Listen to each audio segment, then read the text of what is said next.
नमस्कार, मी राहुल कुलकर्णी. एबीपी माझामध्ये जगभरातल्या सर्व प्रेक्षकांचं स्वागत आहे. आणि खरं म्हणजे श्री उद्धव ठाकरे यांची ही जी सभा आहे त्या सभेमध्ये ते काय बोलतील याचा पूर्वानुभव किंवा पूर्व अनुमान हे बहुतेक महाराष्ट्रातल्या मंडळींना आलं असण्याची शक्यता होती. आणि त्यामुळं मधल्या ओळीतनं या भागात आपण श्री उद्धव ठाकरे यांच्या आजच्या भाषणाचं विश्लेषण करावं की करू नये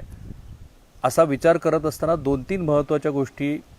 खास करून राज्यसभेची निवडणूक आणि श्री चंद्रकांत खैरे हे जेव्हा मराठवाड्यात या सभेच्या प्रचाराच्या निमित्ताने फिरत होते तेव्हा त्यांनी उस्मानाबादचं आणि औरंगाबादचं नामांतर आपण करू आणि तशा पद्धतीची सगळी प्रशासकीय तयारी झालेली आहे अशी भूमिका घेतल्यामुळं बहुतेक जणांना आणि किमान औरंगाबादवासियांना तरी याची उत्सुकता होती की श्री उद्धव ठाकरे हे आपल्या भाषणामध्ये आज औरंगाबादचं संभाजीनगर की गेली 3 दशकं ज्या विषयाची चर्चा सुरू आहे त्याची काहीतरी अधिकृतपणे भूमिका मांडतील, सूचक काही वक्तव्य करतील आणि छत्रपती संभाजीराजेंचा तिथे पुतळाच त्या स्टेजवरती बसवण्यात आलेला असल्यामुळं त्याची एक शक्यता वर्तवली जात होती. पण माझ्या मते आजच्या मधल्या ओळीतल्या श्री उद्धव ठाकरे यांच्या भाषणाचं जर विश्लेषणच करायचं ठरवलं तर जे एक सुरुवातीच्या टप्प्यावरती शिवसेनेच्या नव्या भूमिकेमध्ये जे कन्फ्युजन होतं ते हळूहळू कुठेतरी दूर होताना दिसतं आहे किंवा ते काही जणांच्या मते ते अधिक वाढताना पण दिसतं आहे. कारण आज श्री उद्धव ठाकरे यांनी हिंदुत्वाची जी नवी भूमिका मांडली त्याच्यामध्ये ते एक पाऊल पुढं गेलेले आहेत. कारण त्यांच्या नव्या भूमिकेमध्ये ज्या मुंबईतल्या सभेमध्ये हृदयामध्ये राम आणि हाताला काम असं आमचं नवं हिंदुत्व आहे अशी त्यांनी भूमिका मांडली होती. पण आज मात्र श्री उद्धव ठाकरे हे 2 पाऊल पुढं गेले आणि अशा शहरामध्ये की ज्या शहरातली लोकसंख्या ही अल्पसंख्याकांची डॉमिनंट असलेली लोकसंख्या आहे. म्हणजे जिथे मराठवाड्यातल्या कुठल्याही शहराची तुलना केली तर औरंगाबाद शहरामध्ये मुस्लिम धर्मियांची अधिक संख्या आहे. आणि अशा शहरामध्ये श्री उद्धव ठाकरे यांनी शिवसेना प्रमुखांनी कधीही मुस्लिमांचा द्वेष केलेला नव्हता, या राष्ट्राप्रती ज्यांची श्रद्धा आहे असे सगळे आमचे आहेत. आणि इनफॅक्ट आणखी 2 पाऊल पुढं जात ते असं म्हणाले की भारतीय जनता पार्टीकडं कुठलाही मुद्दा नसल्यामुळं आता ही मस्जिद पाड, तो मुद्दा काढ अशा पद्धतीनं या देशामध्ये एक वेगळं वातावरण ते तयार करतायत. आणि अशा वेळेला या देशाशी जे खऱ्या हिंदुत्वाची मांडणी आहे ती आम्ही करतोय आणि ती मांडणी अशी आहे की या देशामधले तमाम मुस्लिमसुद्धा आमचेच आहेत. आणि ही ती त्यांची जी मांडणी आहे ती मांडणी अशा शहरातनं होत असल्यामुळं म्हणून मी म्हटलं की या भागामध्ये विषयाचं विश्लेषण करत असताना शिवसेनेच्या भूमिकेमध्ये अधिक स्पष्टपणा येत चाललेला आहे की त्यांची जी सुरुवातीला जी काही जणांच्या मते सत्तेसाठी घेतलेली भूमिका, बऱ्याच जणांच्या मते या नव्या सत्ता समीकरणामध्ये त्यांचे जे इतर सहभागी असलेले 2 मित्रपक्ष आहेत त्या 2 मित्रपक्षाच्या राजकीय भूमिकेला अनुसरून घेतलेली भूमिका, अशा भूमिकेमध्ये आज मात्र त्यांनी फार स्पष्टपणे पुढे जात सर्व असे लोक की ज्यांना भारतीय जनता पार्टीचा विचार पटत नाही आहे ते सगळे आमचे आहेत अशा पद्धतीची मांडणी केली. आणि म्हणून मी म्हटलं की शिवसेनेची पुढची जी राजकीय वाटचाल असेल ती राजकीय वाटचाल औरंगाबादसारख्या शहरातनं अधिक स्पष्ट होताना दिसते आहे. आणि म्हणून आपण मधल्या ओळीतनं श्री उद्धव ठाकरे यांच्या भाषणाचं विश्लेषण करतोय. आपल्याला सगळ्यांना माहिती आहे की मुंबई आणि ठाण्यानंतर जर शिवसेना कुठे वाढली असेल तर ती मराठवाड्यामध्ये वाढली की हा असा भाग की जो निजाम राजवटीतला आहे. असे असंख्य छोटी मोठी शहरं, वाडी वस्त्या इथे आहेत की ज्या वस्त्यामध्ये अल्पसंख्याकांचं प्रमाणसुद्धा इतर राज्याच्या भागाच्या जर आपण तुलना करायची ठरली तर काही शहरामध्ये हे अधिक प्रमाणात आहे. आणि त्यामुळं शिवसेनेचा विस्तार जो इथे झाला, जरी श्री उद्धव ठाकरे असं म्हणत असले की बाळासाहेब ठाकरे यांनी कधीही असे अपशब्द वापरलेले नाहीत, पण आपल्यापैकी बऱ्याच जणांना श्री दिवंगत बाळासाहेब ठाकरे यांच्या आक्रमक भाषणांची आठवण होत असेल तर मराठवाड्यामध्ये शिवसेना जी वाढली त्याच्यामध्ये मुख्यत्वे बाळासाहेब ठाकरे यांचं आक्रमक भाषण त्यांनी या इथल्या भूराजकीय स्थितीचा अंदाज घेऊन वेळोवेळी घेतलेल्या भूमिका याचा मोठा वाटा होता। पण शिवसेनेच्या नव्या नेतृत्वामध्ये ज्या पद्धतीनं आता बदल होताना दिसते आहेत त्या बदलामध्ये उद्धव ठाकरे यांनी आपल्या भूमिकेमध्ये अधिक स्पष्टपणा आणलेला आहे। पण माझ्या मते याच्याशिवाय एक आणखी मोठं रिअलायझेशन आहे की ज्या महानगरपालिकेमध्ये शिवसेनेची सत्ता आहे त्या महानगरपालिकेतले 2-3 महत्त्वाचे विषय, कारण जेव्हा मागच्या वेळेची महानगरपालिकेची निवडणूक झाली आणि तेव्हा श्री अब्दुल सत्तार यांनी एक चापट मारण्याची आगळीक नसती केली तर तेव्हासुद्धा आम्ही जेव्हा तिथलं वार्तांकन करत होतो तेव्हा तिथल्या पायाभूत सुविधेवरती लोक खूप मोठ्या प्रमाणामध्ये बोलत होते, तिथल्या रस्त्यांच्या तिथल्या खड्ड्यावरती बोलत होते, तिथल्या पाणी प्रश्नावरती बोलत होते, तेव्हा तर समांतरचा विषय होता। पण त्यानंतरच्या 5 वर्षामध्ये सुद्धा शिवसेनेला तिथल्या जो पाणी प्रश्न आहे जो अधिक गंभीर आहे, तिथल्या ज्या पायाभूत सुविधा आहेत ज्या मिटलेल्या नाही आहेत त्याच विषयावरती त्यांना बोलावं लागलं। आणि म्हणून मी म्हटलं की हे रिअलायझेशन आहे की केवळ धार्मिक भावनिक आणि जसं भारतीय जनता पार्टी त्यांच्या भाषणावर टोमणेबाजीचा आरोप करत असते तर या मुद्द्यावरती आता औरंगाबादमध्ये शिवसेनेला तितकं यश मिळेल की नाही ही जी साशंकता होते त्याचं रिअलायझेशन सुद्धा मुख्यमंत्र्यांना झालेलं आहे असं दिसतंय। आणि म्हणूनच की भारतीय जनता पार्टी हा एक मोठा पॉलिटिकल फोर्स म्हणून कोणाची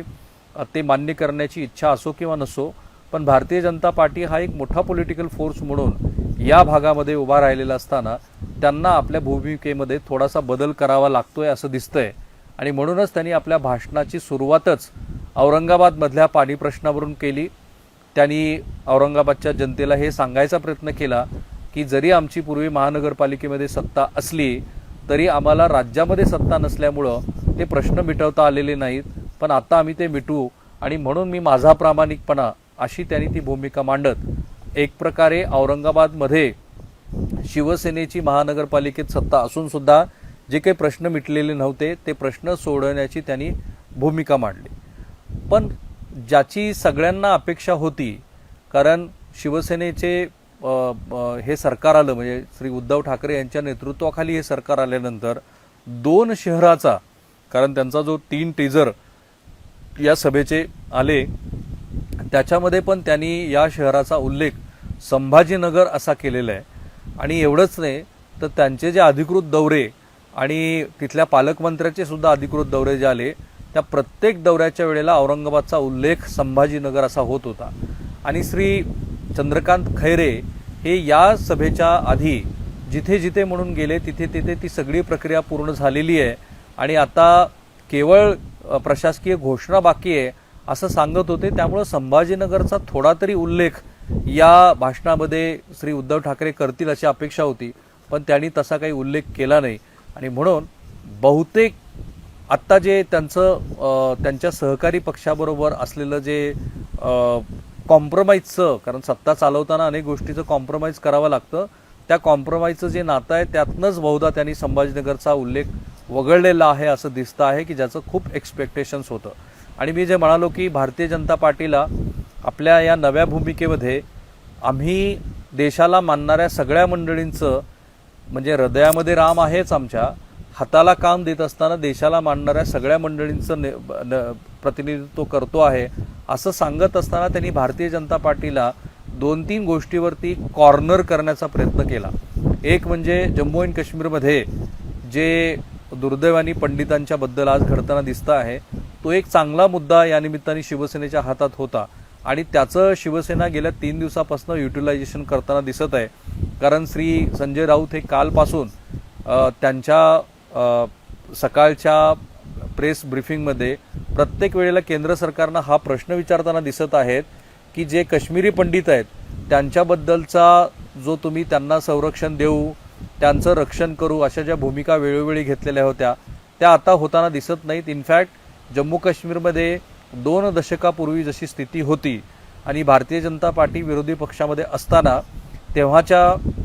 मनमोहन सिंह सरकारला काश्मीर पंडिताच्या मुद्द्यावरती सतत जे प्रश्न विचारत होते ती तशीच आता परिस्थिती निर्माण झालेली आहे आणि त्या पंडितांचे खरे आता संरक्षक असण्याच्या भूमिकेमध्ये शिवसेना आहे हे एकदा गेल्या 2 दिवसापासून स्पष्ट झाल्यानंतर भारतीय जनता पार्टीला श्री उद्धव ठाकरे हे या निमित्ताने प्रश्न विचारतील असं वाटलंच होतं आणि बरोबर त्या मुद्द्यावरती त्यांनी काही प्रश्न उपस्थित केले की काश्मीरी पंडितांचं जे काही सुरू आहे तर तिथे जाऊन तुम्ही हनुमान चालिसेचं पठण करा, तिथल्या तुमच्यात जर धमक असेल तर त्या ईडीच्या आणि सीबीआयच्या अधिकाऱ्यांनी जाऊन तिथे धाडी टाकाव्यात, अशा पद्धतीची त्यांनी भूमिका मांडली। थोडक्यात त्यांना असं दाखवायचं आहे की भारतीय जनता पार्टी जे काही करत आहे ते धार्मिक विद्वेषाचं राजकारण आहे आणि आमचं जे काही आत्ताचं नवी भूमिका आहे त्या नव्या भूमिकामध्ये मुस्लिमांचं सुद्धा स्वागत आहे। इनफॅक्ट इथले जे मुस्लिम आहेत त्यांचा द्वेषाचं कधीही शिवसेना प्रमुखांनी राजकारण केलेलं नाही आहे आणि त्याचीच पुढची भूमिका म्हणजे माझं जे नवहिंदुत्व आहे, कारण त्यांनी याच्यावरती त्यांच्या भाषणामध्ये किमान 3 वेळेला ट्रेस केलेला दिसला की शिवसेना प्रमुखांनी कधीही मुस्लिमांचा द्वेष केला नाही, शिवसेना प्रमुखांनी कधीही विद्वेषाचा भूमिका मांडली नाही आणि जे राष्ट्रप्रेमी मुस्लिम आहेत ते सगळे आमचेच आहेत। आता प्रश्न असा आहे की हे बोलत असताना श्री उद्धव ठाकरे यांनी बाबरी मस्जिद पाडण्यामध्ये शिवसेनेचा सर्वात मोठा कसा वाटा होता आणि ज्या शहरातनं ते भाषण करत होते त्या शहरातलीच सगळी मंडळी कशी बाबरी मस्जिद पाडण्यासाठी गेलेली होती असं सांगितलं। म्हणजे आणि आपण यापूर्वी सुद्धा अनेक वेळेला म्हटलेलं आहे की शिवसेनेचा जो पूर्व इतिहास आहे त्या पूर्व इतिहासाची जर उजळणी कुणी करायचं ठरवलं तर त्यातनं जे कॉन्ट्राडिक्शन तयार होईल ते कॉन्ट्राडिक्शन इतक्यात मिटणार नाही आणि शिवसेनेने जी ही नवीन अचानकच भूमिका घेतलेली असल्यामुळं त्यांच्याही भूमिकेमध्ये स्पष्टता नाही आहे हे यापूर्वीच्या आपल्या मधल्या वेळेच्या अनेक भागामध्ये आपण स्पष्ट केलं होतं। पण त्यांनी आता हळूहळू आपल्याला जे रिअलायझेशन आहे, पॉलिटिकल रिअलायझेशन आहे ते झालेलं आहे, आपल्या भूमिकेमध्ये अधिक स्पष्टपणा आणायचा आहे असं ठरवलेलं दिसतंय आणि म्हणूनच श्री उद्धव ठाकरे यांनी औरंगाबादमधून हा मेसेज देण्याचा प्रयत्न केला आहे की मुस्लिमांच्या मनामध्ये असा कुठलाही किंतु परंतु असू नये आणि आम्ही या सगळ्या मंडळींना आपलंच मानतोय। भारतीय जनता पार्टीबद्दल त्यांचा जो काही रोष आहे तो रोष 2-3 प्रकारे व्यक्त झाला। ते असं म्हणाले की गेली 25 वर्ष जे आमचे मित्र होते, खरं म्हणजे 25 वर्षातला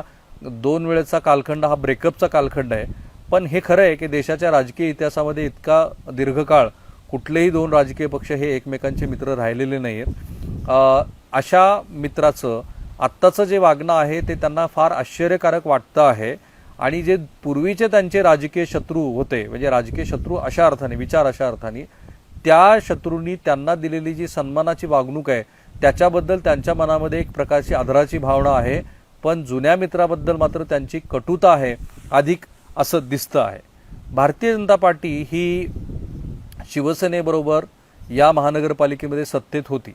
आणि त्यामुळं तिथल्या पाण्याच्या प्रश्नाच्या निमित्तानं भारतीय जनता पार्टीसुद्धा या सगळ्या गोष्टीला कशी जबाबदार आहे असा सांगण्याचा त्यांनी प्रयत्न केलेला आहे। पण माझ्या मते शिवसेनेच्या आजच्या श्री उद्धव ठाकरे यांच्या भाषणामधून ज्या काही 2-3 गोष्टी स्पष्ट झालेल्या आहेत त्या शिवसेनेची आगामी वाटचाल निश्चित करण्याच्या दृष्टीनं फार महत्त्वाच्या आहेत आणि या औरंगाबादचं एक स्वतःचं एक असं राजकीय महत्त्व आहे। एक म्हणजे डॉक्टर बाबासाहेब आंबेडकर मराठवाडा विद्यापीठाच्या नामांतराच्या चळवळीच्या निमित्ताने 2 गोष्टी फार योगायोगाच्या घडल्या होत्या। वसंतदादांचं सरकार असताना तो पहिल्यांदा ठराव आला, त्यानंतर श्री शरद पवार हे महाराष्ट्राच्या मुख्यमंत्रीपदी आल्यानंतर मराठवाडा विद्यापीठाच्या नामांतराला एक मोठी चालना मिळाली। पण या औरंगाबाद शहरामध्ये महाराष्ट्रानं अशा काही अनएक्सपेक्टेड गोष्टी बघितलेल्या आहेत आणि त्या कॉन्टेक्स्टमध्ये शिवसेनेची जी पुढची भूमिका आहे ती बघायला हवी की जेव्हा समाजवादी काँग्रेसचा प्रयोग श्री शरद पवार यांनी केला होता आणि त्यानंतर मग त्यांनी काँग्रेसबरोबरच सत्ता स्थापनेचा प्रयोग केला,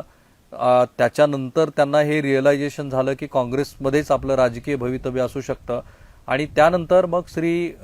दिवंगत राजीव गांधी यांच्या उपस्थितीमध्ये श्री शरद पवार हे पुन्हा एकदा काँग्रेसवासी झाले आणि तिथून खऱ्या अर्थाने शिवसेनेला मराठवाड्यामध्ये फोफावायला वाव मिळाला, शिवसेना वाढायला सुरुवात झाली आणि आता ज्या शाखेचा वर्धापन दिन, खरं म्हणजे श्री राज ठाकरे यांनी त्याच ठिकाणी सभा घेतलेली होती आणि त्याच्या आधी या मैदानावरती अनेक सभेचे विक्रम बाळासाहेब ठाकरे यांच्या सभेच्या निमित्ताने औरंगाबाद वासियांनी बघितलेले होते, त्याला एका अर्थाने हे प्रत्युत्तर देणारीच त्यांची सभा होती. पण त्या सभेच्या आधी हा जो काही राजकीय इतिहास सांगितला, तर आत्ता आज त्यांनी जी नवीन भूमिका मांडलेली आहे, अधिक सॉफ्ट अशी मुस्लिम धर्मियांच्या बद्दलची आपली भूमिका आहे, असं हळूहळू आता शिवसेना महाराष्ट्राच्या जनतेसमोर ते मांडताना दिसते. हा योगायोग नसावा की काल समाजवादी पक्षाचे रईस शेख आणि मी ज्यांची मुलाखत केली ते MIMचे श्री खासदार इम्तियाज जलील यांनी बरोबर एका गोष्टीवरून शिवसेनेला काही प्रश्न विचारलेले होते. माझ्या मते त्याही प्रश्नाचं त्यांनी उत्तर द्यायचा प्रयत्न केला आहे. बाळासाहेब थोरात, जयंत पाटील आणि श्री उद्धव ठाकरे यांच्या दरम्यान हे सरकार स्थापन होत असताना जो एक करारनामा झाला, ज्याला त्यांनी कॉमन मिनिमम प्रोग्राम असं म्हटलं होतं, त्याच्यामध्ये हे सरकार हे भारतीय राज्यघटनेला अनुसरून असलेला धर्मनिरपेक्ष असा कारभार करेल असं त्यांनी महाराष्ट्राला वचन दिलेलं होतं. आणि हे वचन दिल्याच्या काही काळानंतर श्री उद्धव ठाकरे यांचं विधिमंडळातलं जे भाषण झालं, तिथे त्यांनी आपण हिंदूच आहोत अशी मांडणी करायला सुरुवात केली. कारण त्यांना हे लक्षात आलं असावं बहुधा की भारतीय जनता पार्टीनी फार आक्रमकपणे शिवसेनेचं हिंदुत्व हे बाधित आहे, ते कॉम्प्रोमाइज आहे आणि कथित सेक्युलर पक्षाबरोबर गेल्यामुळं शिवसेनेनं आपला जो कोर मतदार आहे तो मतदार वाऱ्यावरती सोडून दिलाय, अशी मांडणी करायला सुरुवात केल्याबरोबर त्याला प्रत्युत्तर म्हणून आमचं हिंदुत्व आम्ही सोडलेलं नाहीये, आम्हीच खरे हिंदू आहोत, असं शिवसेनेनं एक भूमिका घेऊन उतरायला सुरुवात केली. विधिमंडळातलं श्री उद्धव ठाकरे यांची दोन्ही भाषणं जर तुम्ही काढून बघितली तर या भाषणामध्ये हा प्रयत्न उद्धव ठाकरे यांनी पुन्हा एकदा करायला सुरुवात केली होती की नाही आम्ही आमचं हिंदुत्व कुठे सोडलेलं नाहीये, ती काही टोपी नाहीये बदलण्याचा. पण काल समाजवादी पक्षानं आणि MIMनी जे प्रश्न विचारले होते ते हेच होते आणि ते प्रश्न शिवसेनेपेक्षा काँग्रेस आणि राष्ट्रवादी काँग्रेससाठी जास्त जड जाणार आहेत. आज जरी याच्यावरती शिवसेनेने एक भूमिका घेतलेली असली तरी आज नाही तर उद्या हे प्रश्न काँग्रेस आणि राष्ट्रवादी काँग्रेसला जरूर विचारले जातील की तुम्ही जो कॉमन मिनिमम प्रोग्राम घेऊन महाराष्ट्रासमोर आला होता त्याच्यामध्ये जी धर्मनिरपेक्षतेची तुमची भूमिका होती त्याचं काय झालं. कारण आज श्री उद्धव ठाकरे यांनी आपल्या भाषणाची सुरुवात सुद्धा माझ्या तमाम हिंदू बंधू आणि भगिनींनो अशीच केली. आता ही भूमिका ही भारतीय जनता पार्टीला प्रत्युत्तर देण्यासाठी म्हणून जरी असली तरी काँग्रेस आणि राष्ट्रवादी काँग्रेसचे जे कोर मतदार आहेत त्यांना मात्र ही भूमिका रुजताना दिसत नाहीये. कारण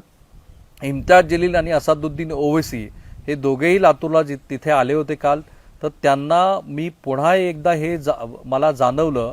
की असादुद्दीन ओवैसी हे नांदेड महानगरपालिकेच्या निवडणुकीच्या नंतर म्हणजे त्या की जेव्हा त्यांचे 11 की 9 नगरसेवक तिथे निवडून आले होते त्यानंतर महाराष्ट्राच्या दौऱ्यावरती आल्यावर जसा त्यांना 15 ते 30-35 वयोगटातल्या तरुणांचा उत्स्फूर्त असा प्रतिसाद मिळायचा तसाच प्रतिसाद मला काल त्यांना मिळत असताना दिसला. त्यामुळं हे जी काही राजकीय सोय म्हणून काँग्रेस, राष्ट्रवादी काँग्रेस आणि शिवसेना एकत्रित आलेली होती आणि त्यांनी ज्या निधर्मी भारतीय राज्यघटनेचा हवाला देऊन आपण कारभार करू असं म्हटलं होतं, पण हळूहळू असं दिसतं आहे की शिवसेनेची भूमिका ही भारतीय जनता पार्टीला प्रत्युत्तर म्हणून जरी धर्मनिरपेक्षतेच्या अंगानं जाताना दिसत नसली तरी आता काँग्रेस आणि राष्ट्रवादी काँग्रेसची मात्र एका अर्थाने भविष्यात फरफट होऊ शकते शिवसेनेच्या ह्या भूमिकेमुळं. आणि म्हणूनच बहुधा श्री उद्धव ठाकरे यांनी आजच्या भाषणामध्ये आमचं जे नवहिंदुत्व आहे त्याच्यामध्ये मुस्लिमांना चांगलं स्थान आहे, आम्ही त्यांचा कधीही द्वेष केलेला नाहीये, ते आमचेच आहेत असं सांगायचा प्रयत्न केला. त्यासोबत मी ज्या त्यांच्या रिअलायझेशनबद्दल बोललो की औरंगाबाद महापालिकेमध्ये दीर्घकाळ सत्ता उपभोगून सुद्धा आपल्याला या शहरातले मूलभूत प्रश्न मिटवता आलेले नाहीत, हे रिअलायझेशन आहे आणि ते रिअलायझेशन त्यांना झालेलं आहे. आणि मग सोबतच त्यांनी औरंगाबादमध्ये काय जंगल सफारी, सायकल ट्रॅक, रस्त्यांची कामं आणि मग शिवसेनेच्या वतीनं गुंठेवारीचा प्रश्न कसा मिटवला असं सांगून आत्ता आमच्याकडे सत्ता आलेली आहे आणि आम्ही पूर्वी झालेल्या ज्या चुका आहेत, चुका इन द सेन्स इन्व्हर्टेडमध्ये पहा, त्या बदलण्याचा प्रयत्न करू आणि हे शहर पुन्हा विकासाभिमुख होईल असं सांगण्याचा त्यांनी प्रयत्न केलेला आहे. एकूण जर सारांश काढला तर शिवसेनेच्या बदलत्या नवहिंदुत्ववादी भूमिकेमध्ये आजच्या श्री उद्धव ठाकरे यांच्या भाषणामध्ये मुस्लिम सुद्धा आमचेच आहेत, त्यांना आम्ही कुठेही बाजूला ठेवलेलं नाही, त्यांचा द्वेष करत नाही आहोत अशी एक नवी मांडणी केलेली आहे आणि त्याचा हवाला त्यांनी श्री दिवंगत बाळासाहेब ठाकरे यांच्या पूर्वीच्याच भूमिकेशी आपला कसा अनुलक्षून ती नवी भूमिका आहे असा सांगण्याचा प्रयत्न केला। त्यासोबतच भारतीय जनता पार्टीचं जे काही राजकारण आहे त्यामुळे मिडल ईस्टमध्ये या देशाची कशी छिथू झाली, भारतीय जनता पार्टीचे प्रवक्ते म्हणजे हा देश नव्हे असं सांगून काही प्रश्न भारतीय जनता पार्टीला विचारायचा प्रयत्न केला। पण त्या निमित्ताने सुद्धा कारण प्रेषितांच्या बद्दल वादग्रस्त वक्तव्य केल्यामुळं नुपूर शर्मा आणि भारतीय जनता पार्टीच्या दुसऱ्या प्रवक्त्यामुळं MEEची म्हणजे मिनिस्ट्री ऑफ एक्सटर्नल अफेअर्सची परदेशामध्ये निश्चितच गोची झालेली आहे। काही छोटे मोठे देशसुद्धा भारताकडनं माफीच्या अपेक्षा व्यक्त करत आहेत। भारतीय पंतप्रधानांचे छायाचित्र नको त्या ठिकाणी लावले गेलेली आहेत असं दिसतं आहे। उपराष्ट्रपतींना सुद्धा मिडल ईस्टमध्ये काही ठिकाणी रोषाला सामोरं जावं लागलेलं आहे। तर या गोष्टीशी पुन्हा मुस्लिम धर्मीय प्रेषितांचा संदर्भ असल्यामुळं तो काढून त्यांनी इथे भारतीय जनता पार्टीला काही तिखट प्रश्न विचारले आणि यातून आपली जी नवीन भूमिका आहे ती कशी सर्व धर्मियांना सामावून घेणारी आहे, आपलं जे हिंदुत्व आहे ते राष्ट्राभिमुख आहे, सर्वसमावेशक आहे असा सांगण्याचा प्रयत्न केला। आणि हे सांगत असताना बरोबर त्यांनी संभाजीनगरचा उल्लेख मात्र टाळलेला आहे। आता यावरून श्री उद्धव ठाकरे यांना जरूर काही प्रश्न भारतीय जनता पार्टीकडनं इनफॅक्ट आपलं हे विश्लेषण पूर्ण व्हायच्या आधीच ट्विटर आणि इतर माध्यमातून निश्चितपणे विचारले जातील आणि संभाजीनगरचं काय झालं असे प्रश्नही विचारले जातील। जरी ही प्रशासकीय बाब असली, जरी शिवसेनेचे काही नेते हे आमचा प्रस्ताव केंद्राकडे गेलेला आहे वगैरे असं म्हणत असले तरी या निमित्ताने भारतीय जनता पार्टी त्यांना काही प्रश्न विचारू शकते। सो थांबूया आपण इथे। मला माहिती आहे की आमचा हा जो प्रयत्न आहे की घटना महाराष्ट्रातली एखादी महत्त्वाची घडली, खरं म्हणजे आज ज्या पद्धतीनं पंकजा मुंडे यांना वगळून विधान परिषदेच्या उमेदवाऱ्या देण्यात आलेल्या आहेत, बहुजन विकास आघाडीला श्री शरद पवार यांनी फोन केल्यामुळं महाविकास आघाडीचं पारडं जड झालेलं आहे असं दिसतं आहे। या सगळ्या पार्श्वभूमीवरती आज खरे तर खूप सारे विषय चर्चेला घेण्यासारखे होते। मी पुन्हा एकदा सांगतो की माझ्या लेखी आजच्या तारखेतली जर गणितं आपण बघितली तर महाविकास आघाडीच्या बाजूनं काही मातब्बर नेत्यांनी ज्या काही फोन केलेले आहेत ते सत्ताधाऱ्यांच्या विरोधात जायचं नाही याचं अपक्षांना असलेलं भान आणि सहयोगी मित्रपक्षातलेच 3 लोक कॅबिनेट मिनिस्टर राज्यमंत्री असल्यामुळं या मंडळींना मिळालेली महाविकास आघाडीकडनं संधी, या सगळ्या पार्श्वभूमीवरती महाविकास आघाडीचं आजच्या तारखेमध्ये तरी राज्यसभेच्या निवडणुकीमध्ये काही पारडं जड आहे असं माझं मत आहे। विधान परिषदेच्या या तिकीट वाटपामध्ये श्रीमती पंकजा मुंडे यांना तिकीट दिलेलं नाही आहे, त्याबद्दल बराच महाराष्ट्रात उहापोह सुरू आहे। पण JP नड्डा जे भारतीय जनता पार्टीचे अध्यक्ष आहेत त्यांनीच काही दिवसापूर्वी मांडलेल्या भूमिकेनुसार या पक्षामध्ये आता घराणेशाही कशी कमीत कमी करता येईल अशा पद्धतीचे त्यांनी विचार व्यक्त केले होते। पण पंकजा मुंडे यांचं OBC समाजामध्ये, खास करून बंजारा समाजामध्ये आणि ज्या अतिशय टॉलेस्ट अशा श्री गोपीनाथ मुंडे यांची ते लिगसी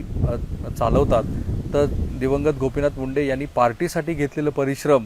त्यांना मानणारे पार्टीतले असंख्य कार्यकर्ते आणि नेते पाहता पंकजा मुंडे यांचं राजकीय पुनर्वसन होईल अशी अपेक्षा होती, पण ते झालेलं नाही आहे। तर या सगळ्या गोष्टीचं विश्लेषण करण्यासारखी गोष्ट होती। परंतु जेव्हा श्री उद्धव ठाकरे यांनी सर्व अशी मंडळी की जी सर्वसमावेशक हिंदू घटकामध्ये येतात ती आपलीच आहेत अशी मांडल्यामुळं आपल्याला या गोष्टीचं विश्लेषण करावं लागलं। सो थांबूया आपण इथे। तुम्हाला आमचा हा जो प्रयत्न आहे तो कसा वाटतो ते जरूर कळवा। माझं आणि ABP माझाचं जे सोशल मीडिया अकाउंट आहे ते फॉलो करायला लागा। थांबूया आपण इथे। ABP माझा, उघडा डोळे बघा नीट।